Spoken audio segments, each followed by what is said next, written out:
રાજ્યમાં ઠંડીને લઈ હવામાન વિભાગ દ્વારા આગાહી કરવામાં આવી છે। હવામાન વિભાગની આગાહી અનુસાર રાજ્યમાં આગામી 7 દિવસ તાપમાન યથાવત રહેશે। રાજ્યમાં સૌથી ઓછું તાપમાન દાહોદમાં 12 ડિગ્રી નોંધાયું છે। દાહોદ રાજ્યનું સૌથી ઠંડુ શહેર તરીકે નોંધાયું છે। તેમજ ઉત્તર પૂર્વથી પૂર્વ તરફ પવન ફૂંકાતા રાજ્યમાં ઠંડીનું જોર વધશે।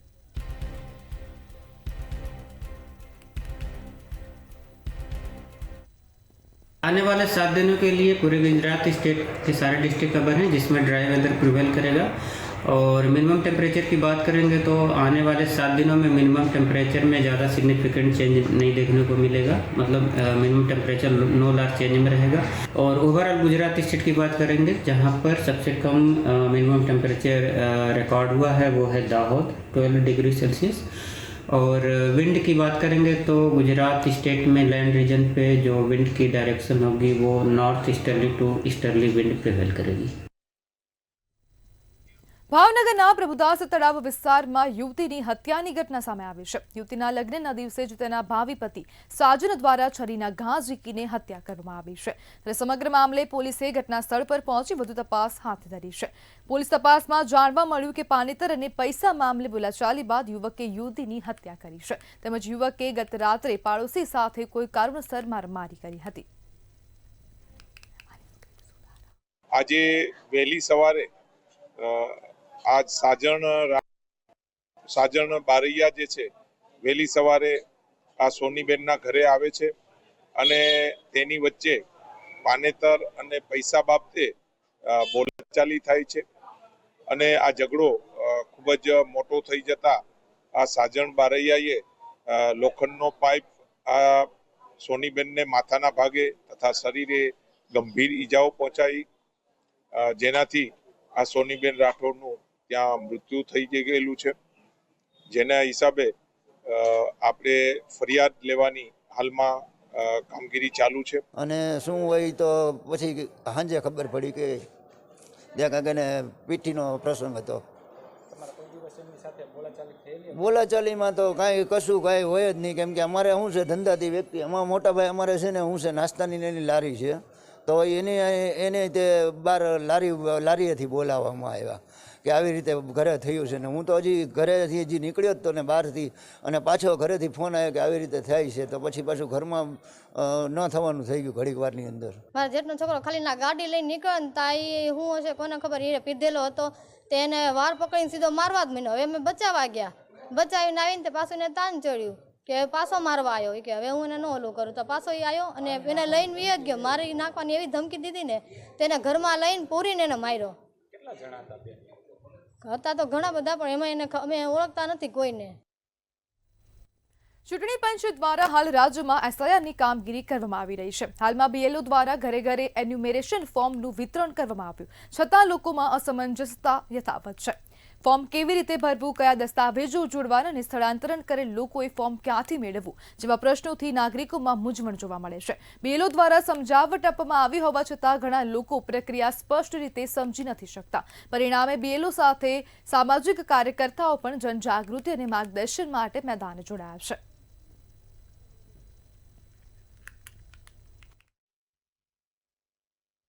પુરાવામાં કોઈ આધાર કાર્ડ લઈને આવે તો પછી બીએલઓ એમ કહે છે કે આધાર કાર્ડ નહીં ચાલે, ડ્રાઇવિંગ લાઇસન્સ લઈને આવે તો ડ્રાઇવિંગ લાઇસન્સ નહીં ચાલે, તો પુરાવામાં ચાલે શું? કારણ કે એ બી અસમંજસ છે। બીજું કે એસઆરની અંદર 2002ની જે યાદી હતી એની વિગતો આપવાની છે। હવે બીએલઓ પાસે 2002ની મોટાભાગના બીએલઓ પાસે 2002ની યાદી જ નથી। અમે ડેપ્યુટી કલેક્ટર સાથે વાત કરીએ તો એમ કહે છે કે અમે આપેલી છે, જ્યારે સ્થળ ઉપર બીએલઓ પાસે યાદી નથી હોતી, હાર્ડ કોપી હોય છે તો સોફ્ટ કોપી હોય છે। હવે સોફ્ટ કોપીમાં મોબાઈલમાં ખોલે તો એટલા ઝીણા ઝીણા અક્ષર હોય, તો એક મતદારનું ફોર્મ ભરતા કલાક 1.5 કલાક થાય।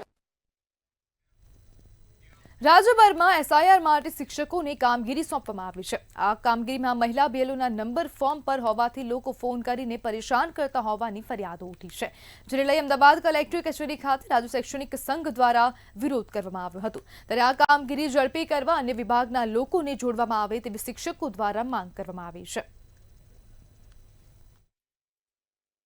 લોકો જનરલી માહિતી લેવા માટે પૂછે છે, પણ અમુક લોકો એવા હોય કે તમારી સાથે એ નંબર ઉપર જ્યારે વાત કરવામાં આવે ત્યારે ખૂબ જ ખરાબ રીતે વર્તન કરવામાં આવે છે પહેલું તો, અને અમારો નંબર બધે સ્પ્રેડ થાય છે. પર્સનલ નંબર આ રીતે બધે સ્પ્રેડ કરવો એ યોગ્ય ના કહેવાય. એટલે મારું એવું કહેવું છે કે એક BLOની કામગીરી હોય તો એ એક પર્સનલ નંબરની જગ્યાએ તમે કોમન નંબર આપો અને એ ડિટેલ ઓફિસ અમને સપોર્ટ કરીને અમારી પાસે મોકલે તો અમારી માટે વધારે સારું રહે. શા માટે અમારા પર્સનલ નંબર બધે શેર કરવા જોઈએ? એક તો અમારા શાળાના બાળકોનું શિક્ષણ કાર્ય બગડી રહ્યું છે. હવે થોડાક સમયમાં પરીક્ષાઓ આવશે તો બાળકો અત્યારે શિક્ષક વિહોણા થઈ ગયા છે અને અમારી કામગીરી શિક્ષકોને તો જે પોતાની છે એ કરવાની છે, પણ સાથે સાથે BLOની કામગીરી પણ દરેક શિક્ષકો નિષ્ઠાપૂર્વક કરી રહ્યા છે. તેમ છતાં એમનું કોઈ સ્વમાન કે આત્મસન્માન જળવાતું નથી અને એમની સાથે ગુલામો જેવું વર્તન કરવામાં આવે છે. એમને ધરપકડ કરવામાં આવે, એમને નોટિસ પાઠવવામાં આવે, રોજે રોજ 100% કામગીરી પૂર્ણ કરો આવા ફોન મેસેજો આપવામાં આવે, ન કામગીરી કરે તો નોકરીઓમાંથી સસ્પેન્ડ કરી દેવા સુધીની પણ ધમકીઓ મળતી હોય છે. તો આ બધું શિક્ષક આલમની અંદર એક મોટો રોષ ફેલાઈ રહ્યો છે. મહેસાણા જિલ્લામાં ગરીબો માટે સસ્તા અનાજની દુકાનોમાં ફાળવવામાં આવતા સરકારી સસ્તા અનાજનો કાળો કારોબાર ખૂબ જ મોટા પ્રમાણમાં પ્રસરેલો છે. કડી માર્કેટયાર્ડમાં આવેલી યોગેશ્વર ટ્રેડિંગ નામની પેઢીમાં ગત એપ્રિલ માસમાં સરકારી અનાજનો જથ્થો ઝડપાયો હતો, જેની સાથે આઈસર ટ્રક, ટેમ્પો અને રિક્ષા સહિત કુલ ₹23 લાખનો મુદ્દામાલ જપ્ત કરવામાં આવ્યો હતો. સમગ્ર મામલે કડી પોલીસ સ્ટેશનમાં છેતરપિંડીની ફરિયાદ નોંધી કાર્યવાહી હાથ ધરવામાં આવી છે.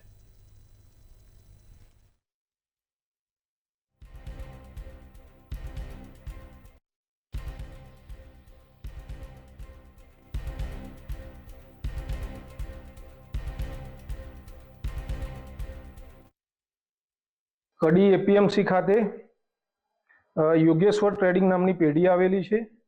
ત્યાં આગળ તારીખ 30/4/2025ના રોજ તપાસ કરતા સરકારી અનાજ હોવાનું માલુમ પડતા જેની દરખાસ્ત મહેરબાન કલેક્ટર સાહેબ શ્રી મહેસાણા ખાતે મોકલી આપેલ, જેનું સેમ્પલ વિભાગ ખાતેથી ફેલ જતા સરકારી અનાજ હોવાનું માલુમ પડતા કડી પોલીસ સ્ટેશન ખાતે મામલતદાર શ્રી કડી દ્વારા ગુનો નોંધવામાં આવેલ છે.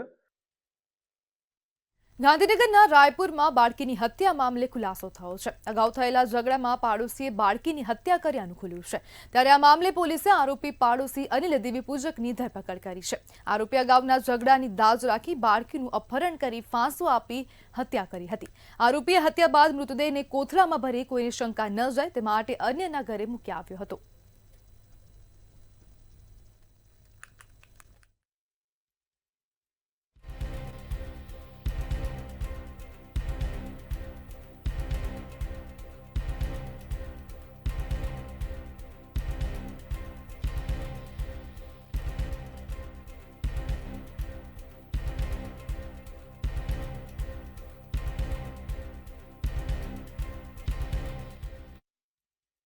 ઘરના પાછળ પડેલા ભંગારમાં સંતાડી દીધી હતી અને કોઈનો શક વહેમ એના ઉપર નહીં જાય એના માટે પોલીસ સાથે એને શોધવા માટે પણ જોડી ગયું હતું.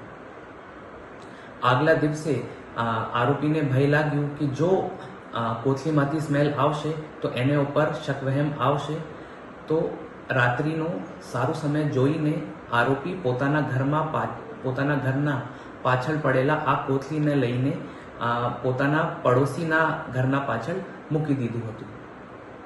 આ આરોપીની પોલીસ દ્વારા ધરપકડ કરવામાં આવી છે. મુખ્યમંત્રી ભૂપેન્દ્ર પટેલના આદેશના પગલે સુરતમાં રોડ રિપેરિંગની કામગીરી વેગવાન બની છે. સુરત મહાનગરપાલિકાએ શહેરના 46 રસ્તાઓ સુધારવા માટે યુદ્ધના ધોરણે કામગીરી શરૂ કરી છે. ત્યારે મ્યુનિસિપલ કમિશનર શાલિની અગ્રવાલ સહિત તમામ ઉચ્ચ અધિકારીઓએ ગુણવત્તા જળવાય તે માટે સ્થળ પર જઈને રસ્તાના સમારકામ અને ગુણવત્તાની ચકાસણી તેમજ નિરીક્ષણ કર્યું હતું. સમગ્ર સુરત શહેરમાં વિવિધ ઝોન્સમાં ઝુંબેશ સ્વરૂપમાં રોડ રિપેરની કામગીરી શરૂ કરવામાં આવી છે. આજે સુરત શહેરના તમામ ઝોન્સમાં ડેપ્યુટી મ્યુનિસિપલ કમિશનર્સ અને એડિશનલ સિટી એન્જિનિયર્સ દ્વારા રોડ ઉપર જઈને એમની જો કામગીરી છે એમનું નિરીક્ષણ પણ કરવામાં આવ્યું છે. 34 જેટલા રોડ્સ ઉપર ઝુંબેશ સ્વરૂપમાં પેચવર્કની કામગીરી શરૂ કરવામાં આવી છે અને 12 જેટલા રોડ્સ ઉપર રોડ રિસર્ફેસિંગની કામગીરી શરૂ કરવામાં આવી છે. વન અને પર્યાવરણ મંત્રી અર્જુન મોઢવાડિયાએ આજે ગીર સોમનાથના તાલેલાના જશાપુરથી અમૃતવેલ ગામને જોડતા 3.6 કિલોમીટરના રસ્તાના કામનું ખાતમુહૂર્ત કર્યું હતું.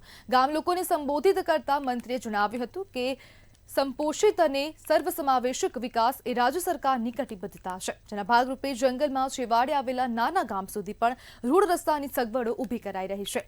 3.60 કિલોમીટરના રસ્તામાંથી 1.70 કિલોમીટરનો રસ્તો વાઇલ્ડ લાઇફ વિસ્તારમાં આવે છે. આ રસ્તાને રૂપિયા 2.17 કરોડની સૈદ્ધાંતિક મંજૂરી અપાઈ છે, જેમાં 150 મીટરમાં ડામર, 1.77 કિલોમીટર લંબાઈમાં સીસી રોડ અને 1680 મીટરની લંબાઈમાં મેટલિંગ કામની જોગવાઈ કરાઈ છે. આ રસ્તામાં પ્રોટેક્શન વોલ, ચેઇનેજ તથા જર્જરિત કોઝવેની જગ્યાએ નવા કોઝવેનું કામ પણ આવરી લેવાયું છે.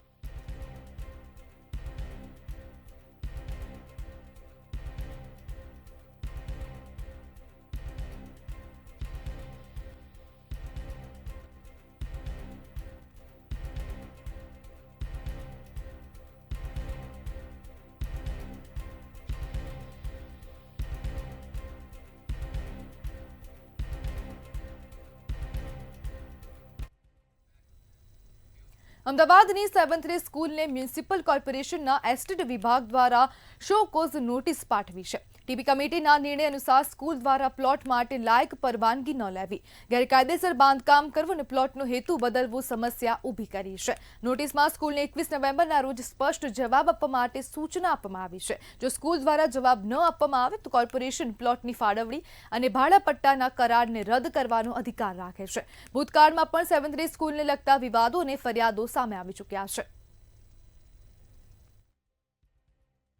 એક 7 ડે અંગે થોડી અનિયમિતતા વિસંગતતાઓ માલુમ પડી હતી, તે અંગે એમને એક નોટિસ આપીને વધુ ખુલાસો અને ડોક્યુમેન્ટ સાથે 21/11ની મુદત આપવામાં આવી છે. એમને શું છે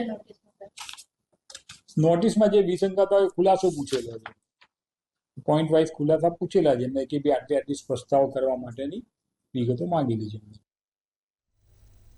વડોદરા શહેરમાં વારંવાર થતા અકસ્માતો ટ્રાફિક પોલીસની કામગીરી પર ફરી પ્રશ્નો ઉભા કરી રહ્યા છે.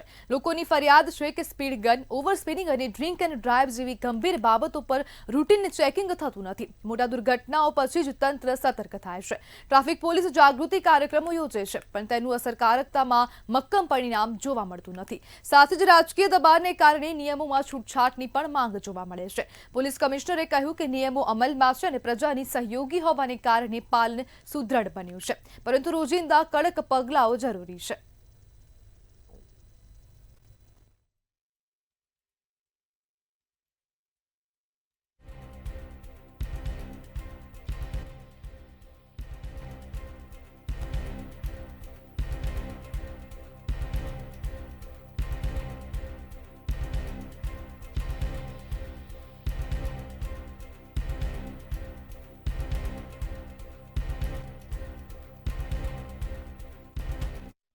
એટલા માટે ઊભા થાય છે કે વર્કિંગ અવર્સમાં 2-2 કલાક બધી જગ્યાએ ટ્રાફિક માટે પોલીસ હોય છે, પણ 2 કલાકને તમે છોડી દો તો કોઈ ટ્રાફિક માટે હોતું નથી. બીજી વસ્તુ, જે વાહનોનું ચેકિંગ થાય છે એ પણ ક્યારેક અકસ્માત થાય તો ચેકિંગ થાય, બાકી પછી ચેકિંગ બંધ થઈ જાય છે.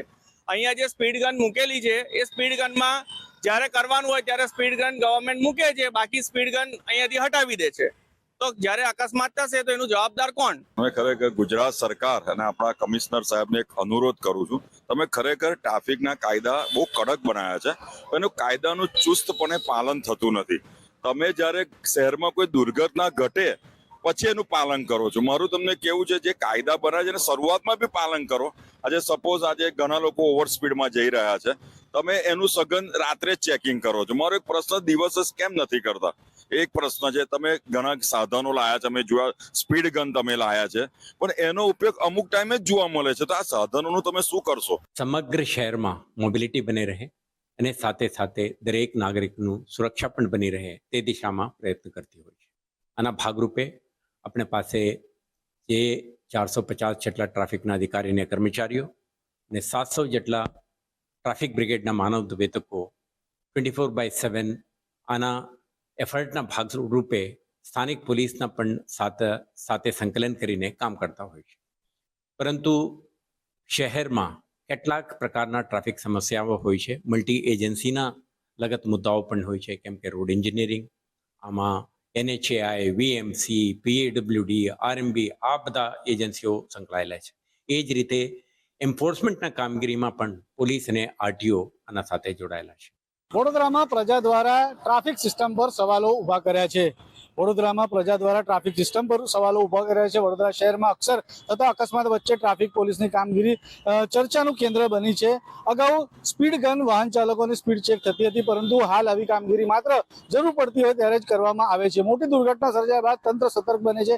ગાડીઓને ડિટેન કરવામાં આવે છે. રોંગ સાઈડ વાહન ચલાવનારા સામે કાર્યવાહી કરવામાં આવે છે. આ બધું અકસ્માત પહેલા અને પછીનો દેખાવા પૂરતું જ રહ્યું છે, પરંતુ ડ્રિંક એન્ડ ડ્રાઈવ કે ઓવર સ્પીડિંગ પર રોજિંદા ધોરણે સખત કાર્યવાહી થતી નથી. તેવી રીતની વાત જે પ્રજા છે, પ્રજા દ્વારા કરવામાં આવી રહી છે. જાગૃતિના કાર્યક્રમોનું આયોજન કરવામાં આવ્યું છે.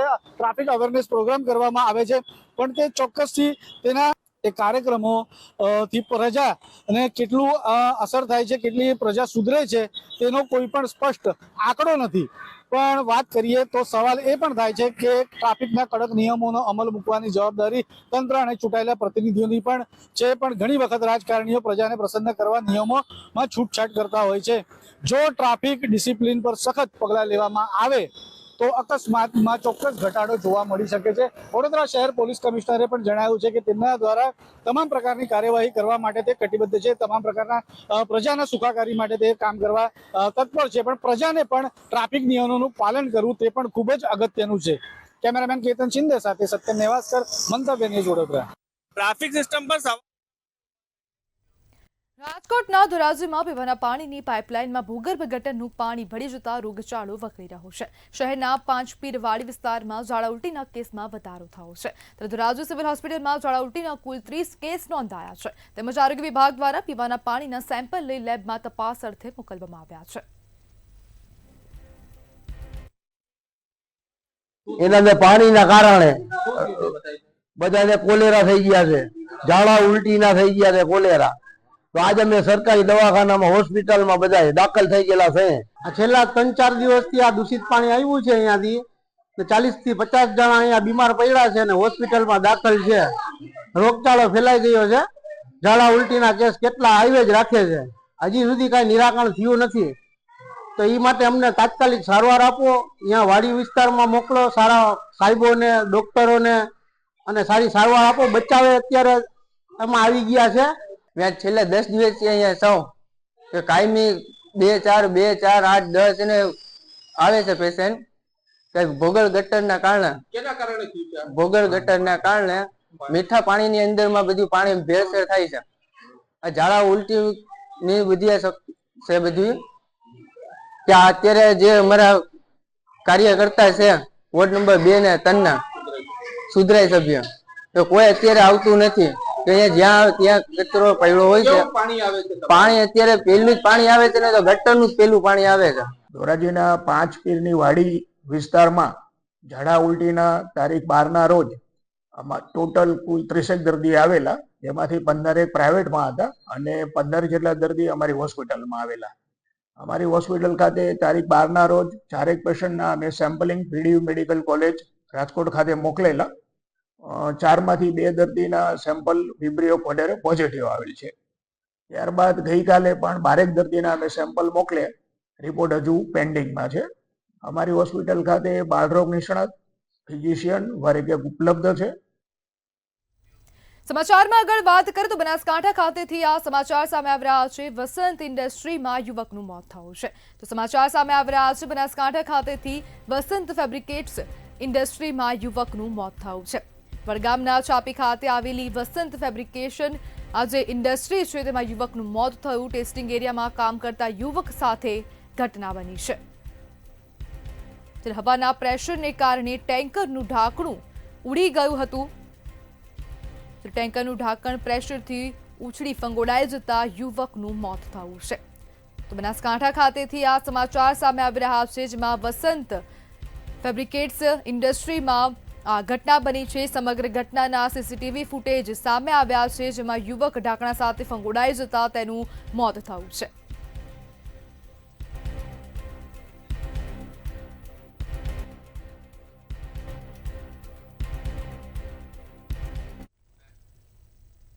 વડોદરાના સમા વિસ્તારમાં યુવતીનું અપહરણ કરવામાં આવ્યું છે તો આ અપહરણના સમાચાર વડોદરાથી સામે આવી રહ્યા છે। વડોદરા ખાતેથી આ સમાચાર સમા વિસ્તારમાં યુવતીનું અપહરણ કરવામાં આવ્યું છે તો અપહરણના કેસમાં સતત વધારો થઈ રહ્યો છે ત્યારે વધુ એક સમાચાર વડોદરા ખાતેથી સામે આવી રહ્યા છે જેમાં આરોપીઓએ યુવતી પર મારકૂટ કરી ઈજા પહોંચાડી હતી। યુવતીનું અપહરણ કરવામાં આવ્યું છે। યુવતીને ગરમ ચપ્પુથી શરીરના અનેક ભાગે ડામ આપવામાં આવ્યા છે। યુવતીનો મોબાઈલ સોના ચાંદી સહિત દાગીના લૂંટી લેવામાં આવ્યા। ગઈકાલે સમા પોલીસ સ્ટેશનમાં એક ફરિયાદી બેન દ્વારા એમના અપહરણ અને મારવાનો ફરિયાદ કરવામાં આવી હતી। એ બેનને પોલીસ દ્વારા સારવાર માટે મોકલી આપવામાં આવી, એમની સારવાર કરવામાં આવી અને એમની ફરિયાદ દાખલ કરવામાં આવી છે। અને આ ફરિયાદ સંદર્ભે અત્યાર સુધીમાં પોલીસે 3 આરોપીઓને અટક કરેલા છે અને આગળનું ઇન્વેસ્ટિગેશન હાલ ચાલુ છે। સાહેબ, ખાસ કરીને યુવતી ક્યાં જોબ કરતી હતી અને કેટલા રૂપિયાની લેતી દેતી હતી અને ક્યાં જઈને એને મારવામાં આવ્યો છે?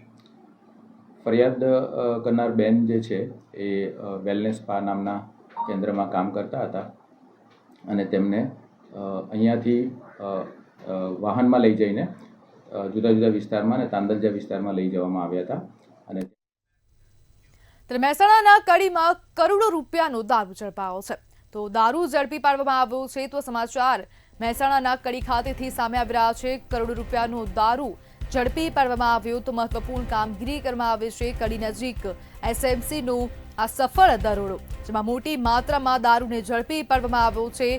કહોવા ગામની સીમમાંથી રૂપિયા 1,88,00,000નો મુદ્દામાલ જપ્ત કરવામાં આવ્યો। ભારતીય બનાવટનો વિદેશી દારૂ ઝડપી પાડવામાં આવ્યો છે।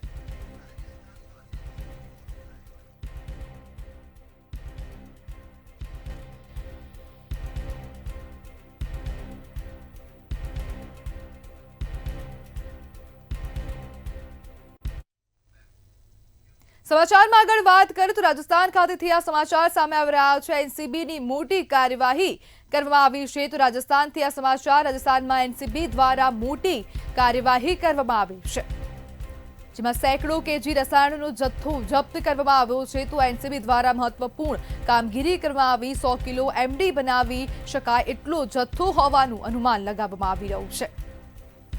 સિરોહીના દૂરના ગામમાં ગુપ્ત પ્રયોગશાળાનો પર્દાફાશ કરવામાં આવ્યો હતો તો એનસીબી દ્વારા મોટી કાર્યવાહી કરાઈ।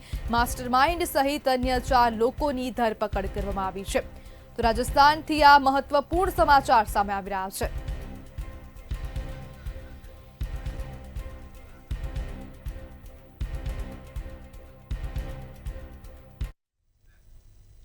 તો શહેરી વિકાસના અગ્ર સચિવ આણંદની મુલાકાતે પહોંચ્યા છે તો આણંદ ખાતેથી આ સમાચાર સામે આવી રહ્યા છે। શહેરી વિકાસના અગ્ર સચિવ આણંદની મુલાકાતે પહોંચ્યા તો આણંદ ખાતેથી આ સમાચાર કરમસદ આણંદ મનપાના વિકાસ કામોની સમીક્ષા કરવામાં આવી હતી।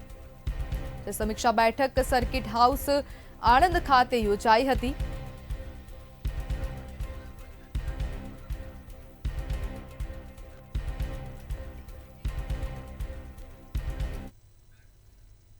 સમાચારમાં આગળ વાત કરીએ તો અરવલ્લી ખાતેથી આ સમાચાર મળી રહ્યા છે તો આ અન્ય સમાચાર અરવલ્લી ખાતેથી સામે આવ્યા। જિલ્લામાં જનજાતીય ગૌરવ દિવસની ઉજવણી કરવામાં આવી છે। શામળાજીના ખેરંચા સૈનિક સ્કૂલ ખાતે આ ભવ્ય કાર્યક્રમ યોજવામાં આવ્યો હતો જ્યારે મંત્રી PC બરંડાની અધ્યક્ષતામાં ઉજવણી થઈ છે। મુંડાની 150મી જન્મજયંતિના ભાગરૂપે આજે અહીં અરવલ્લી જિલ્લાના શામળાજી તાલુકાની અંદર આ મોટો કાર્યક્રમ રાખવામાં આવ્યો અને એમાં મારા પાર્ટીના તમામ પદાધિકારીશ્રીઓ, માન્ય વહીવટીતંત્ર તમામ અને જે મારા અહીંયા ઉપસ્થિત સૌ કાર્યકર્તા ભાઈઓ અને બહેનોમાં કાર્યક્રમ થયો ત્યારે આપ સૌ અહીંયા ઉપસ્થિત રહ્યા છો ત્યારે ખૂબ ખૂબ આપ સૌનો આભાર માનું છું, અભિનંદન પાઠવું છું। તો સમાચારોમાં હાલ બસ આટલું જ। વધુ માહિતી માટે જોતા રહો મંતવ્ય ન્યૂઝ। નમસ્કાર।